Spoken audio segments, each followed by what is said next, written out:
Hello students, कैसे हैं आप लोग। Welcome to RKC online. मैं उम्मीद करता हूं आप सब खुश होंगे, मगन होंगे। और आज का ये जो लेक्चर है आप लोगों के लिए बहुत ही महत्वपूर्ण होने वाला है, तो आज की क्लास को शुरू से लेकर लास्ट तक जरूर देखेंगे। देखिए, पिछले वीडियो लेक्चर में जैसा कि आप लोगों ने देखा, मैंने आप लोगों का सिलेबस डिस्कस किया। मैंने कंप्लीट सिलेबस को बताया कि क्लास 12th के सिलेबस में कितने चैप्टर है, कितने यूनिट है और किस यूनिट से कितने अंकों का क्वेश्चन पूछा जाता है। तो अब बारी है पहला चैप्टर को स्टार्ट करने की। और जैसा कि मैंने आप लोगों से प्रॉमिस किया था कि मैं कॉन्सेप्ट को बहुत डीपली पढ़ाऊंगा, मतलब यूट्यूब के इतिहास में पहली बार ऐसा होने जा रहा है कि कोई शिक्षक 100% मतलब पूरा कॉन्सेप्ट, पूरा रूल विथ एग्जाम्पल कॉन्सेप्ट को क्लियर करके उसके बाद एक्सरसाइज को स्टार्ट करूंगा और बेहतर तरीके से आपको दूंगा। तो ये पहली बार होने जा रहा है, क्योंकि मैंने पूरे यूट्यूब का एनालिसिस किया है बहुत सारे टीचरों का वीडियोस देख करके कि क्या करते हैं लोग, लेकिन कहीं भी इस तरीके का कंटेंट आप लोगों के लिए नहीं है। तो कहीं ना कहीं मैं ये नहीं कह रहा कि मैं सबसे बेहतर हूं, लेकिन मैं ये कह रहा हूं कि मैं आपके लिए बहुत बेहतर ऑप्शन सिद्ध होकर के दिखाऊंगा। बस आप लोग चैनल से जुड़े रहिए। तो देखिए, आज जो है आप लोगों का जो फर्स्ट चैप्टर है क्लास 12th का, संबंध एवं फलन, बहुत ही जबरदस्त चैप्टर है। और यहां से 5 से 8 अंक का क्वेश्चन, 2 नंबर से लेकर 8 नंबर तक का क्वेश्चन बोर्ड एग्जाम में पूछा जाता है। ठीक है, यहां पे ये थोड़ा सा मिस्टेक है, यहां होना चाहिए परिचय। ठीक है, देखिए, परिचय एवं उदाहरण, परिचय एवं उदाहरण प्रश्नावली 1.1, 1.1 का यहाँ पे मैं पूरा इंट्रोडक्शन देने वाला हूँ, समझाने वाला हूँ 1.1 में क्या है, कॉन्सेप्ट क्लियर कराने वाला हूँ। ठीक है, उसके बाद हम लोग एक्सरसाइज की तरफ चलेंगे। तो चलिए इस क्लास को शुरू करते हैं। और देखिए, सबसे पहले जो है मैं यहाँ पे बताने वाला हूँ कॉन्सेप्ट फॉर एक्सरसाइज 1.1। आप देख रहे हैं कॉन्सेप्ट फॉर एक्सरसाइज 1.1 का कॉन्सेप्ट हम लोग यहाँ पे क्लियर करेंगे, क्योंकि कॉन्सेप्ट क्लियर रहेगा तो क्वेश्चन को तो आप लोग भी बना लेंगे। इतना बेहतर तरीका से हम कॉन्सेप्ट क्लियर करेंगे और एकदम बेसिक से कॉन्सेप्ट समझाएंगे, एकदम मतलब जीरो से। क्लास 11th की कोई चीज़ें अगर आपकी छूट गई है ना, तो वो हम यहाँ 12th में छूटने नहीं देंगे। जितने लोगों ने अपना क्लास 11th लॉस कर दिया है, क्लास 11th को बर्बाद कर दिया है, 12वीं में वो चिंता ना करें, क्योंकि आप आरकेसी ऑनलाइन यूपी बोर्ड के स्टूडेंट हैं।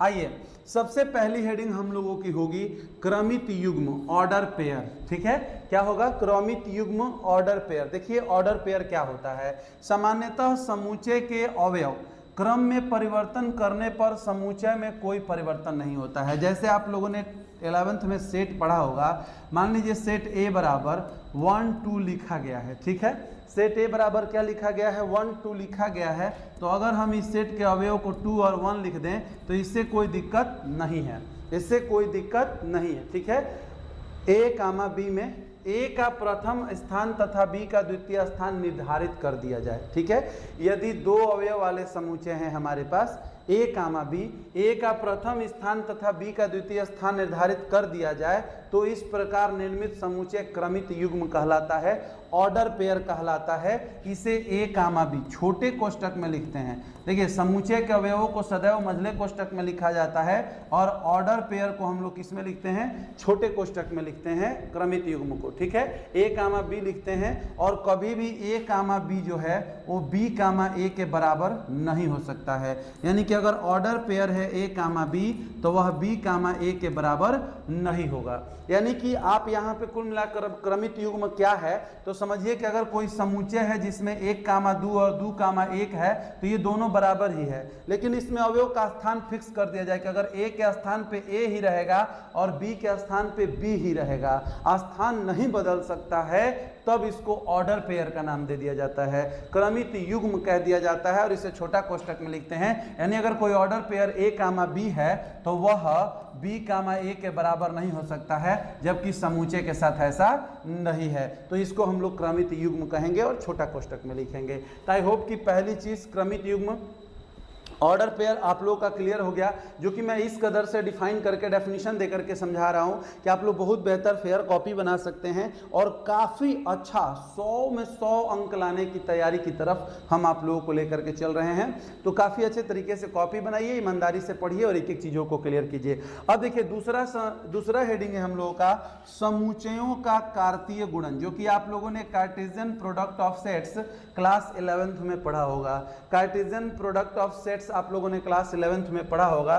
देखो भाई, 2 अरिक्त समुच्चय P और Q के कार्तीय गुणन को P क्रॉस Q से लिखते हैं। दो हमारे पास और रिक्त समुच्चय, यानी कि रिक्त समुच्चय किसे कहते हैं, आप लोगों ने 11th में पढ़ा होगा, जिसमें एक भी अवयव न हो। तो ऐसा समुच्चय नहीं, ऐसा दो समुच्चय जिसमें कुछ ना कुछ अवयव हो, रिक्त ना हो। तो दो अरिक्त समुच्चय P और Q के कार्तीय गुणन को P क्रॉस Q लिखा जाता है। और P क्रॉस Q उन सभी क्रमित युग्मों का, यानी ऑर्डर पेयर का समुच्चय होता है जिनका प्रथम घटक P से तथा द्वितीय घटक Q से लिया जाता है। अतः P क्रॉस Q जो होता है वो A कामा B होता है, जहां A P से आता है और B Q से आता है। अब एक एग्जाम्पल के माध्यम से समझिए इसको। लिखा गया है कि यदि समुच्चय A बराबर 1 2 3 और समुच्चय B बराबर 3 4 5, तो इसका कार्तीय गुणन A क्रॉस B क्या होगा? इसका कार्तीय गुणन A क्रॉस B क्या होगा? तो सुनो भाई, इसका कार्तीय गुणन A क्रॉस B क्या होगा? तो A क्रॉस B बराबर, जैसा कि आप लोग देख रहे हैं, इसके सॉल्यूशन में देखेंगे कि सेट ए बराबर हमें क्या दे रखा है बाबू? दे रखा है 1 कामा 2 कामा 3। और सेट बी बराबर क्या दे रखा है?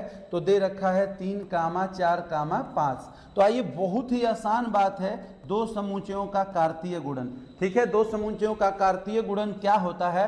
तो उन सभी ऑर्डर पेयर का सेट होता है, जिस ऑर्डर पेयर का पहला जो एलिमेंट होता है वो पहले सेट से आता है और जो दूसरा एलिमेंट होता है वो दूसरे सेट से आता है। इट मींस कि A क्रॉस B क्या होगा? इनका कार्तीय गुणन A और B का क्या होगा? तो देखिए, 1 लेंगे तो इसका लेंगे 3, 1 कामा 3, फिर यहां से 1 लेंगे 1 कामा 4 और 1 कामा 5, फिर 2 लेंगे तो 2 कामा इसका 3, फिर 2 कामा 4, फिर 2 कामा 5, फिर हम लोग 3 लेंगे तो 3 कामा 3 और 3 कामा 4 और 3 कामा 5। यही होगा आपका क्या? कार्टेशियन प्रोडक्ट, कार्तीय गुणन। बताइए कितना आसान है। पहले अवयव को लीजिए और फिर उसी के साथ सबको शामिल कर लीजिए। 1 के साथ 3 4 5 को ले लिया, फिर 2 के साथ 3 4 5 को ले लिया, फिर 3 के साथ 3 4 5 को ले लिया और इसका एक सेट बना दिया, जो कि कहलाता है क्या? दो समुच्चयों का कार्तीय गुणन। तो आई होप कि क्रमित युग्म और कार्तीय गुणन आप लोगों को बहुत अच्छे से समझ में आया होगा। और ये टॉपिक क्लास 11th में भी बच्चों को बताई जाती है, जब संबंध एवं फलन वाला चैप्टर पढ़ाया जाता है। मैं बोला ना कि जिन बच्चों का क्लास 11th लॉस हो गया है, आरके सर उनका 12th 11th की वजह से खराब तो नहीं होने देंगे, क्योंकि आपसे तो गलती हो चुकी है। अब हम एज ए शिक्षक, हमारा ये नैतिक मूल्य है कि हम आपकी उस गलतियों की वजह से आपका कुछ बर्बाद ना होने दें। तो हम 11th के कॉन्सेप्ट को भी क्लियर कराते हुए आगे बढ़ेंगे। अब देखो मेरे भाई, अब कॉन्सेप्ट में आगे हम आपको क्या बताने जा रहे हैं। देखिए, संबंध क्या होता है। हम लोगों का जो तीसरा हेडिंग है मेरे भाई, वह हेडिंग है कि संबंध क्या है। ठीक है ना, अगली हेडिंग हम लोगों का क्या है? संबंध क्या है, रिलेशन। तो देखिए, संबंध सदैव दो वस्तुओं के बीच होता है। संबंध सदैव दो वस्तुओं के बीच होता है। हमारे आपके बीच क्या संबंध है? मैं आप लोगों का शिक्षक हूं, आप हमारे शिष्य हैं, आप हमारे स्टूडेंट हैं। तो हमारे आपके बीच में अध्यापक शिष्य का संबंध है। आपका भाई है, भाई भाई का संबंध है। मम्मी है, माँ बेटे का संबंध है। पिता है, पिता पुत्र का संबंध है। तो हमेशा संबंध दो चीजों के बीच में होता है। सॉरी, चलिए, थोड़ी सी जो है दिक्कत है। आइए, I really sorry. Mohan Rahul का भाई है, तो इन दोनों के बीच में क्या संबंध है डियर? मोहन राहुल का क्या है? भाई है, यानी मोहन और राहुल के बीच में भाई का संबंध है। ठीक है, उसके बाद PQ RS के समांतर है, यानी PQ और RS दोनों रेखा के बीच में क्या संबंध है? तो दोनों रेखा एक दूसरे के समांतर हैं। ये तो नॉर्मल हो गया, नॉर्मल लाइफ में मैंने संबंध के बारे में बताया, बट मैथमेटिकल टर्म्स में संबंध क्या होता है तो जरा समझिए। मैथमेटिक्स में संबंध का डेफिनेशन क्या दे सकते हैं कि यदि A और B दो समुच्चय हैं तो A क्रॉस B का कोई उप समुच्चय, A क्रॉस B का कोई उप समुच्चय A से B में एक संबंध R कहलाता है। अर्थात कोई भी जो संबंध होता है वो किसी भी दो समुच्चय के कार्तीय गुणन का उप समुच्चय होता है। यानी कोई पूछेगा कि संबंध एवं फलन का चैप्टर पढ़ रहे हो और बताओ कि संबंध क्या है, तो आप उसको संबंध क्या है के बारे में ये बता सकते हैं मेरे भाई कि दो समुच्चय A और B का जो कार्टेशियन प्रोडक्ट कार्तीय गुणन होता है उसका एक उप समुच्चय होता है जो कि संबंध कहलाता है। ठीक है, अब देखिए एक एग्जाम्पल के माध्यम से मैं यहाँ समझा रहा हूँ। ठीक है, सबसे पहले तो एक चीज मैं आप लोगों को बता दूं, उप समुच्चय। देखो भाई, उप समुच्चय जिसको इंग्लिश में हम लोग कहते हैं सबसेट, क्या बोलते हैं इसको? सबसेट बोलते हैं। क्लास 11th के फर्स्ट चैप्टर समुच्चय सेट थ्योरी में आप लोगों ने सबसेट के बारे में बहुत अच्छा से पढ़ा है, बट मैं यहाँ सोचा कि एक बार आप लोगों को सबसेट के बारे में हम यहाँ भी बता देते हैं। एक बार सबसेट के बारे में हम आपको यहाँ बता देते हैं, इसलिए हमने यहाँ हेडिंग लगा रखा है उप समुच्चय। देखिए, दो समुच्चय ए और बी दिए रहने पर, दो समुच्चय ए और बी दिए रहने पर ए के सभी अवयव बी में हो तो ए को बी का उप समुच्चय कहते हैं। जरा समझिए, देखिए यदि सेट ए बराबर मान लीजिए 1 2 3 है और सेट बी बराबर 1 2 3 4 5 है, ठीक है ना, 1 2 3 4 5 है, तो क्या ए सबसेट, ये सबसेट का चिन्ह है, क्या ए सबसेट बी है? क्या ए सबसेट बी है? तो हाँ, ए सबसेट बी है। क्यों है बाबू? क्यों है? क्योंकि ए का प्रत्येक अवयव बी में है। देखिए 1 2 3 इसमें है ना, 1 2 3 इसमें है ना। अब वही पूछ दिया जाता कि क्या बी सबसेट ए है? बी सबसेट ए है, तो आंसर देते हम लोग कि नहीं, नहीं, B does not subset A है, बी ए का सबसेट नहीं है। क्यों? क्योंकि ए का प्रत्येक अवयव बी में है, इसलिए ए बी का उपसमुच्चय है, लेकिन बी का तो प्रत्येक अवयव ए में नहीं है ना, 3 और 4 और 5 तो इसमें नहीं है, तो बी ए का उपसमुच्चय नहीं है। तो आई होप कि उपसमुच्चय भी आपको क्लियर हो गया, यानी कि एक ऐसा सेट जिसका सारा सेट दूसरे सेट में दिखता है, तो ये वाला सेट उस वाले सेट का उपसमुच्चय कहलाता है। अब आइए एक एग्जाम्पल के माध्यम से संबंध को काफी अच्छे से समझिए। संबंध होता क्या है? तो मैंने बताया कि अगर दो समुच्चयों का कार्तीय गुणन, जो कि अभी पीछे आप लोगों ने पढ़ा है, यदि दो समुच्चयों का कार्तीय गुणन, ठीक है ना, दो समुच्चयों का कार्तीय गुणन हो तो संबंध उसका एक उपसमुच्चय होता है। अब देखिए, ए और हमारे पास एक एग्जाम्पल है कि यदि सेट ए बराबर 1 2 3 5 और सेट बी बराबर 4 6 9, ए से बी में एक संबंध, हमारे पास एक संबंध यहाँ दिया हुआ है कि r बराबर x कामा वाई, x और y का अंतर विषम है, x a से आता है y b से आता है, द्वारा एक संबंध को परिभाषित कीजिए, यानी उस रिलेशन को लिखिए और रोस्टर रूप में लिखिए। तो आप लोग क्लास 11th में ही रोस्टर रूप जानते हैं, यानी अवयवों के साथ संबंध को लिख दिया जाएगा, अवयवों के साथ किसी सेट को लिख देना ही रोस्टर रूप कहलाता है। तो देखिए ये जो होगा उसके कार्तीय गुणन का एक उप समुच्चय होगा, इन दोनों के कार्तीय गुणन का एक उप समुच्चय ही होगा जो संबंध आएगा। आइए सबसे पहले संबंध को निकालते हैं। तो देखिए हमारे पास मान लीजिए कि ये सेट ए है, ठीक है, और इधर हमारे पास जो है सेट बी है। ध्यान से देखिएगा, सेट ए है, सेट बी है। सेट ए में 1 2 3 और 5 है और सेट बी में 4 6 और 9 है। ठीक, अब देखो मेरे भाई, अब देखो अगर हम यहाँ से जो है x ए से आ रहा है, y बी से आ रहा है, तो हमने 1 ले लिया, तो कंडीशन क्या है कि x और y का अंतर विषम होना चाहिए। तो ये बताओ 1 और 4 का अंतर विषम होगा? तो 1 और 4 के बीच में 3 का अंतर है और 3 एक विषम है, तो यस 1 और 4 हो जाएगा। फिर 1 के साथ 6 हो पाएगा, तो हाँ 1 6 का अंतर भी 5 होता है, 5 भी एक विषम होता है। 1 और 8 हो पाएगा? तो नहीं, क्योंकि 1 और 8 का अंतर 9 का है, सॉरी 8 का है, सॉरी 1 और 9 के बीच में अंतर 8 का है और 8 एक सम है, तो नहीं लेंगे। अब देखिए यहाँ पे क्या है, 2 है, 2 है, तो 2 के साथ 4 का अंतर 2 आएगा, 2 सम है, नहीं लेंगे। 2 के साथ 6 का अंतर कितना आएगा? 4 आएगा, सम है, नहीं लेंगे। 2 के साथ 9 का अंतर 7 आएगा और 7 एक विषम है, तो 2 के साथ 9 का रिलेशन, यानी 1 का जो संबंध था वो 4 से भी था, 1 का संबंध 6 से भी था। अब ये जो 2 है, 2 का संबंध 9 से है।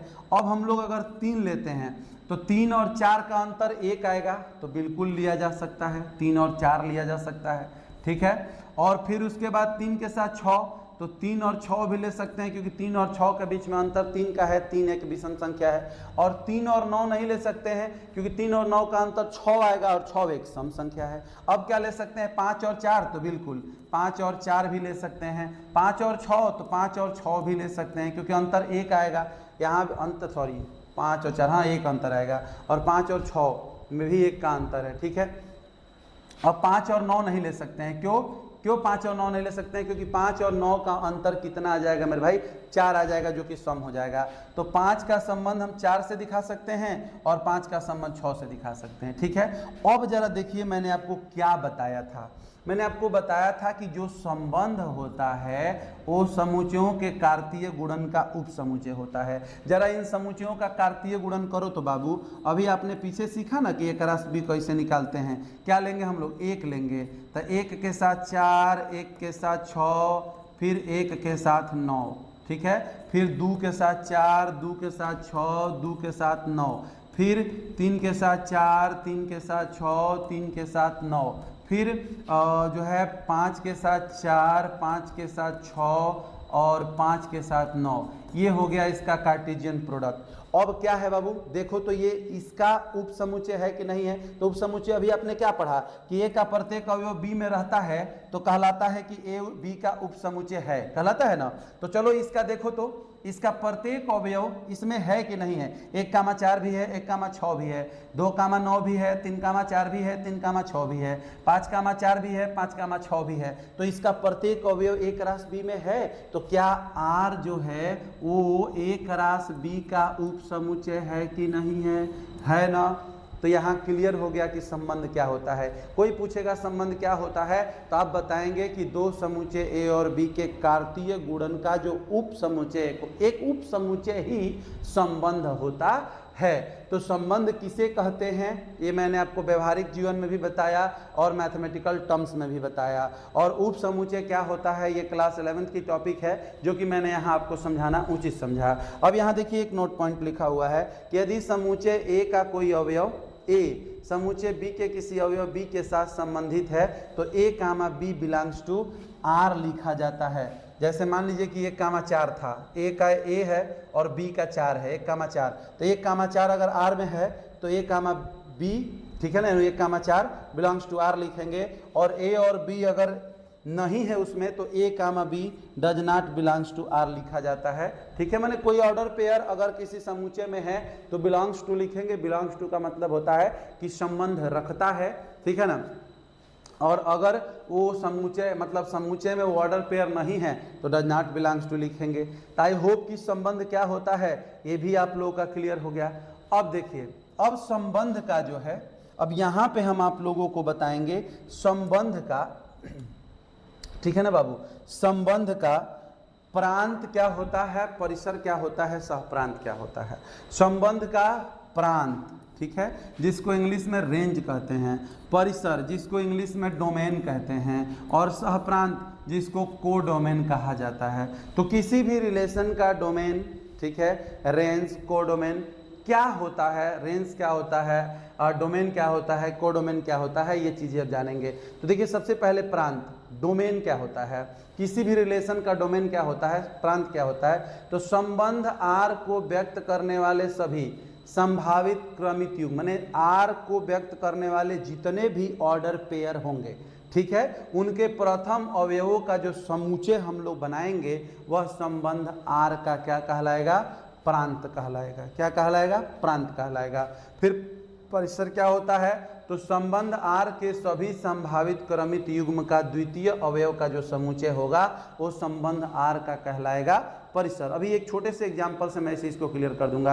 यानी कोई संबंध, जैसे अभी हम लोगों ने बाबू यहाँ पे संबंध लिखा था, अभी हम लोगों ने यहाँ पे संबंध लिखा था, तो इसमें जितने भी पहले अवयव दिख रहे हैं इनका जो समुच्चय हम बनाएंगे वो कहलाएगा प्रांत। क्या कहलाएगा, प्रांत। और जितने भी ये दूसरा अवयव दिख रहे हैं उनका एक समुच्चय जो हम बनाएंगे वह कहलाएगा परिसर। और फिर सहप्रांत क्या कहलाएगा, तो देखिए संपूर्ण समुच्चय बी के अवयवों को संबंध आर का सहप्रांत कहते हैं। जैसे यहाँ पे जो समुच्चय बी के जितने भी अवयव हैं 4, 6 और 9, 4, 6 और 9 ये कहलाएंगे उसके, क्या कहलाएंगे, इस संबंध के सहप्रांत। ठीक है, अभी इस एग्जाम्पल में तो आप लिख ही सकते हैं, लेकिन फिर यहाँ एक एग्जाम्पल दे रखा है, आइए मैं इसको सॉल्व करवाता हूँ। देखिए एक एग्जाम्पल से समझते हैं कि प्रांत क्या होता है, परिसर क्या होता है, सहप्रांत क्या होता है। देखिए मान लीजिए कि n प्राकृतिक संख्याओं का समुच्चय है, n पर परिभाषित संबंध r इस प्रकार है कि यहाँ पे जो है n नहीं है, x, y है, x, y, x, y जहाँ y = 2n है y is equal to 2n है, 2n नहीं 2x है, y is equal to 2x है और x भी हमारा बिलोंग्स टू n है और y भी हमारा बिलोंग्स टू n है। यानी हमारे पास जो दो सेट हैं, जैसे वहाँ पे a और b था तो यहाँ पर भी a और b हैं, लेकिन दोनों नेचुरल नंबर के सेट हैं और इससे x आएगा और इससे y आएगा और इससे इसके बीच में एक रिलेशन है। इसमें 1 2 3 4 5 6 डॉट डॉट डॉट सारे प्राकृतिक संख्याएं हैं और इसमें भी 1 2 3 4 5 6 7 डॉट डॉट डॉट इसमें भी सारी प्राकृतिक संख्याएं हैं। अब इनके बीच में एक जो रिलेशन है, आइए उस रिलेशन को हम लोग लिखते हैं। तो x का y लेना है, ठीक है।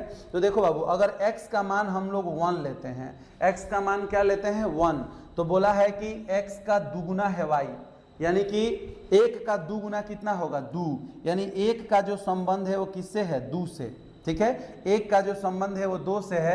अगर हम 2 लेते हैं तो y का मान यहाँ 2 लोगे तो 2 दूनी के 4, यानी 2 का संबंध किससे है 4 से है। अगर 3 लेते हो तो 3 का संबंध 3 दूनी के 6, 3 का संबंध 6 से है।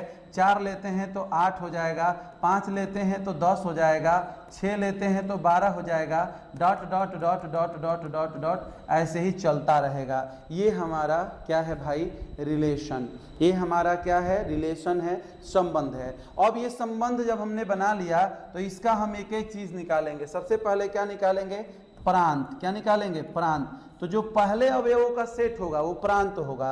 इट मीन्स कि 1 2 3 4 5 डॉट डॉट डॉट डॉट अनंत तक, क्योंकि ये अभी अनंत तक चलता जाएगा इसका ऑर्डर पेयर, ठीक है। क्रमित युग में इसमें अनंत तक चलते चले जाएंगे। तो जो प्रांत होगा ये पहले अवयवों का ले लेंगे, जो सेट बनेगा उसे कहते हैं प्रांत। कितना आसान है संबंध का प्रांत बताना। उसके बाद परिसर, परिसर तो समझिए परिसर क्या होता है, दूसरे अवयव को लिया जाता है, यानी इसका दूसरा अवयव 2 है, इसका 4 है, ठीक है ना, 4 है, इसका 6 है, इसका 8 है, 10 है, 12 है, डॉट डॉट डॉट। इसकी भी कोई लिमिट नहीं है क्योंकि इसमें ऑर्डर पेयर जितना करते जाओगे चलता जाएगा, कोई लिमिट नहीं है। तो प्रांत हो गया, परिसर हो गया। अब सहप्रांत क्या होता है, तो सहप्रांत बहुत आसान है। अभी बताया गया कि सेट बी में जितने भी एलिमेंट्स होते हैं सब सहप्रांत हो जाते हैं। तो यहाँ के लिए सेट बी एन ही है, नेचुरल नंबर ही है, तो सहप्रांत इसका natural number 1 2 3 4 5 6 dot dot dot dot dot ये इसके सहप्रांत हो गए। आई होप कि आप लोगों को अब तक समझ में आया होगा कि संबंध क्या होता है और किसी भी संबंध का प्रांत, परिसर और सहप्रांत क्या होता है, ठीक है। तो अब तक मैंने जितनी भी चीज़ें आप लोगों को बताई मेरे भाई, देखिए अब तक मैंने ऑर्डर पेयर बताया, ठीक है। समुच्चयों का कार्तीय गुणन करना मैंने बताया, बहुत अच्छे से आप लोग समझे होंगे। संबंध क्या होता है मैंने बताया, उपसमुच्चय बताया और उसके बाद संबंध का प्रांत, सहप्रांत और परिसर बताया। और अभी बारी है संबंधों के प्रकार। देखिए 5वां हेडिंग है संबंधों के प्रकार, types of relations, types of relations, संबंधों के प्रकार। एक बात हमारी बहुत अच्छे से समझ लीजिए, इतना अच्छे से कॉन्सेप्ट को क्लियर करके बहुत कम शिक्षकों ने यूट्यूब पे बच्चों के लिए कंटेंट बनाया है, लेकिन मैं इतनी मेहनत और शिद्दत से आप लोगों के लिए काम कर रहा हूँ। तो आपका साथ बस एक ही चाहिए कि please like our video, share with your friends और subscribe our channel for further videos next, मतलब very good videos I will provide you always. जितनी भी होंगी अच्छी से अच्छी वीडियो मैं आप लोगों को प्रोवाइड करता रहूँगा और कंटेंट तो ऐसा दूंगा कि 100 आउट ऑफ 100 मैथमेटिक्स में आप गेन करेंगे ही करेंगे। तो प्लीज़ चैनल को सब्सक्राइब जरूर करना साथी। आओ किसी और रिक्त समुच्चय पर संबंधों के निम्नलिखित प्रकार होते हैं। देखो संबंध के प्रकार बहुत सारे होते हैं, मैं सब बताऊंगा, बट यहाँ देखिए इस पे स्टार लगा हुआ है, इस पे स्टार लगा हुआ है, इस पे स्टार लगा हुआ है। जो क्वेश्चंस राइज होंगे, ध्यान देना, जो क्वेश्चंस राइज होंगे आप लोगों के बोर्ड एग्जाम में वो इन्हीं तीनों संबंधों से होंगे, वो इन्हीं तीनों संबंधों से होंगे। आपको तुल्यता संबंध सिद्ध करने के क्वेश्चन आप लोगों के एग्जाम में देखने को मिलते हैं। हर बार एक क्वेश्चन लगभग फिक्स है कि देगा कि इस संबंध को सिद्ध करो कि यह एक तुल्यता संबंध है। और उस सिद्ध करने के लिए क्या करना पड़ता है, तो अगर कोई संबंध स्वतुल्य संबंध है, सममित संबंध है और संक्रामक संबंध है, अगर कोई संबंध ये तीनों है तब कहा जाता है कि वह संबंध तुल्यता संबंध है। तो ये तीनों संबंध सबसे इंपॉर्टेंट होंगे। बाकी संबंधों को सिर्फ ज्ञान के लिए पढ़ेंगे, लेकिन इन 3 संबंधों को अंक के लिए पढ़ेंगे। और एक क्वेश्चन इस एक्सरसाइज से एग्जाम में मतलब प्रोबेबली ऐसा शायद कभी हुआ होगा कि एक क्वेश्चन यहाँ से न राइज किया हो, न पूछा हो, अदरवाइज ऑलवेज यहाँ से एक क्वेश्चन आना तय है तुल्यता संबंध का। ठीक है, मैं आपको आगे बताऊंगा कि तुल्यता संबंध क्या होता है। तो देखिए भाई, पहला संबंध है रिक्त संबंध, फिर सार्वत्रिक संबंध, एम्प्टी और वाइड रिलेशन।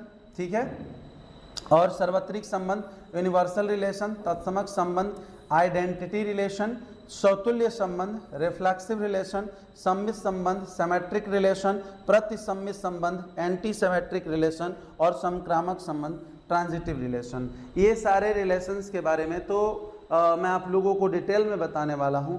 तो ये वीडियो लेक्चर थोड़ा सा बड़ा हो जाएगा और मैं नहीं चाहता कि बहुत बड़े बड़े वीडियो लेक्चर आप लोगों के लिए पोस्ट किया जाए, जिससे कि आप लोग उस पर कंप्लीट टाइम ना दे पाएं और अपने कंसेप्ट को क्लियर ना कर पाएं। तो जितनी बातें मैंने यहाँ बताया है, एक बार 2 बार वीडियो को देख करके अपने कंसेप्ट को बहुत अच्छे से क्लियर कीजिए। और नेक्स्ट वीडियो लेक्चर में मैं आप लोगों को इन सारे संबंधों के बारे में बताऊंगा विथ एग्जाम्पल। 1-2 क्वेश्चन भी सॉल्व कराऊंगा, जो कि एग्जाम्पल में कराए गए क्वेश्चन ही सीधा आप लोगों के बोर्ड में देखने को मिलेंगे। ये हमारी कोशिश होगी। और उसके बाद एक्सरसाइज कराऊंगा। ये समझ लीजिए कितना बेहतर तरीका से कंसेप्ट विथ एक्सरसाइज आप लोगों को मैं प्रोवाइड करा रहा हूं और मैं आगे भी कराता रहूंगा। पूरी मैथमेटिक्स को सबसे बेस्ट तरीके से आप लोगों को डिलीवर करूंगा। ये आर के सर का वादा है। बस अगर आप चैनल पर नए हैं तो RKC ऑनलाइन यूपी बोर्ड को सब्सक्राइब कर लीजिए। इतनी मेहनत हो रही है, दोस्तों तक शेयर कीजिए। हर शाम एक वीडियो के लिए RK सर का इंतजार कीजिए। हर दिन मैं कोशिश करूंगा कि ऐसा कोई दिन ना आए जिस दिन मैं आप लोगों की क्लास लेता हुआ यहाँ पे दिखाई न दूं। Thank you so much.